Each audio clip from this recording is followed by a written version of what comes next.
Hi, my name is Anna Ford, and for this scholarly article presentation, I read an article called Media Exposure and Body Image Distortion in College Women.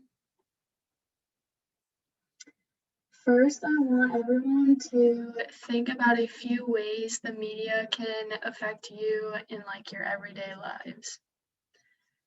The few that I thought of were a lower self-esteem overall, and higher levels of anxiety and depression.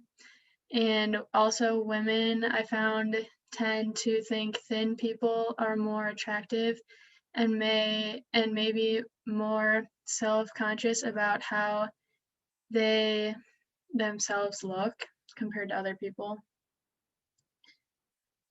The argument this scholarly article looked at was college women that are exposed to the media have more body image distortion issues than women that are not.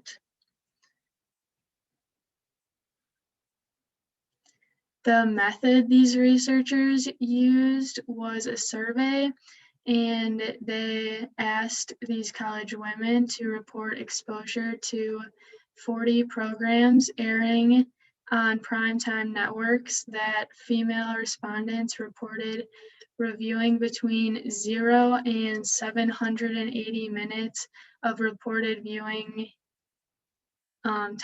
entertainment television per day, which I thought was crazy. Myers and Bioka discovered the hypothesis that women who watched even 30 minutes of television a day have a greater body image distortion than those who did not.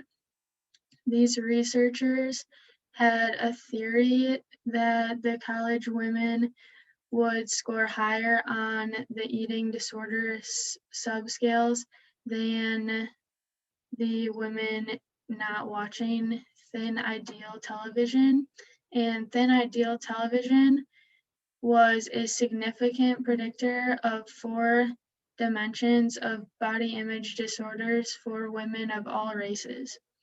To measure this, some women were exposed to this type of television and scored fairly high on the eating disorder subscales, just like they had thought. The results that were found, the first table is the most watched television programs, and that covers both white and non-white college females. The next table explains the correlation between media exposure, interests, and eating disorder variables. And the final graph shows the characteristics between media interests, media exposure, and eating disorders of white and non-white college women. The purpose of this study was to compare college women's exposure to the 2 types of media that they looked at, which were entertainment overall and looking straight at sports media. In conclusion, college women that are exposed to media, all types of media, are more likely to have body image distortion issues. This study helped to compare the women's exposure to many different types of media. Thank you.